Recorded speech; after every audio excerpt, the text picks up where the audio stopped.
20. Remember that no one ever kicks a dead dog. An event occurred in 1929 that created a national sensation in educational circles. Learned men from all over America rushed to Chicago to witness the affair. A few years earlier, a young man by the name of Robert Hutchins had worked his way through Yale, acting as a waiter, a lumberjack, a tutor, and a clothesline salesman. Now, only 8 years later, he was being inaugurated as president of the fourth richest university in America, the University of Chicago. His age? 30. Incredible. The older educators shook their heads. Criticism came roaring down upon the boy wonder like a rock slide.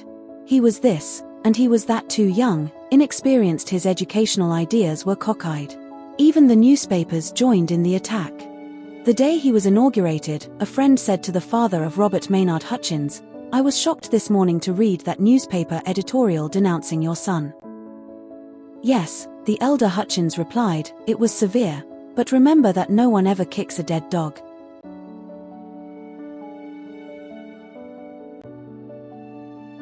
Yes, and the more important a dog is, the more satisfaction people get in kicking him.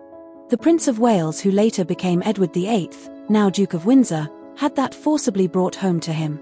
He was attending Dartmouth College in Devonshire, at the time a college that corresponds to the Naval Academy at Annapolis. The prince was about 14. One day one of the naval officers found him crying, and asked him what was wrong. He refused to tell at first, but finally admitted the truth: he was being kicked by the naval cadets. The commodore of the college summoned the boys and explained to them that the prince had not complained, but he wanted to find out why the prince had been singled out for this rough treatment.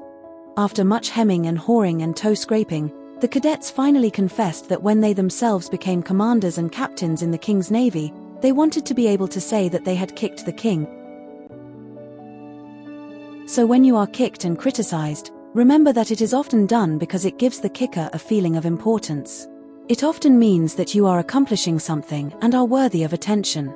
Many people get a sense of savage satisfaction out of denouncing those who are better educated than they are or more successful.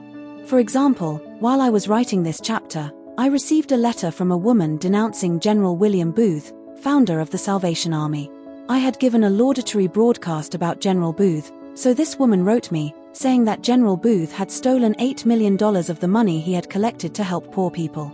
The charge, of course, was absurd. But this woman wasn't looking for truth.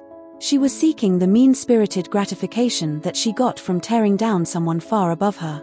I threw her bitter letter into the wastebasket, and thanked Almighty God that I wasn't married to her.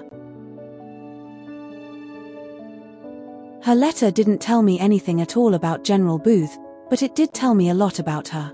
Schopenhauer had said it years ago, vulgar people take huge delight in the faults and follies of great men. One hardly thinks of the president of Yale as a vulgar man, yet a former president of Yale, Timothy Dwight, apparently took huge delight in denouncing a man who was running for president of the United States. The president of Yale warned that if this man were elected president, we may see our wives and daughters the victims of legal prostitution, soberly dishonored, speciously polluted, the outcasts of delicacy and virtue, the loathing of God and man. Sounds almost like a denunciation of Hitler, doesn't it? But it wasn't.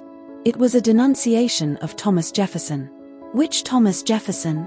Surely not the immortal Thomas Jefferson, the author of the Declaration of Independence, the patron saint of democracy? Yeah, verily, that was the man. What American do you suppose was denounced as a hypocrite, an impostor, and as little better than a murderer? A newspaper cartoon depicted him on a guillotine, the big knife ready to cut off his head. Crowds jeered at him and hissed him as he rode through the street. Who was he? George Washington. But that occurred a long time ago. Maybe human nature has improved since then. Let's see. Let's take the case of Admiral Perry the explorer, who startled and thrilled the world by reaching the North Pole with dog sleds on April 6, 1909, a goal that brave men for centuries had suffered and died to attain. Perry himself almost died from cold and starvation, and 8 of his toes were frozen so hard they had to be cut off. He was so overwhelmed with disasters that he feared he would go insane. His superior naval officers in Washington were burned up because Perry was getting so much publicity and acclaim.